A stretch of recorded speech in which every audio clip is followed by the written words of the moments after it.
Hindi pala ko siya. Yung iPad ko may upgrade ko na rin ako.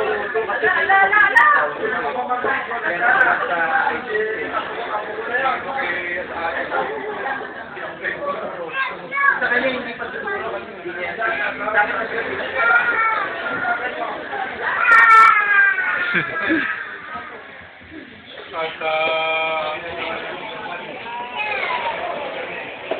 Nagkano ako nag-subscribe ako doon sa movie ng Minila. Kasi nagkano creator na WhatsApp. Hindi mo na i-sync automatic papasok sa computer mo.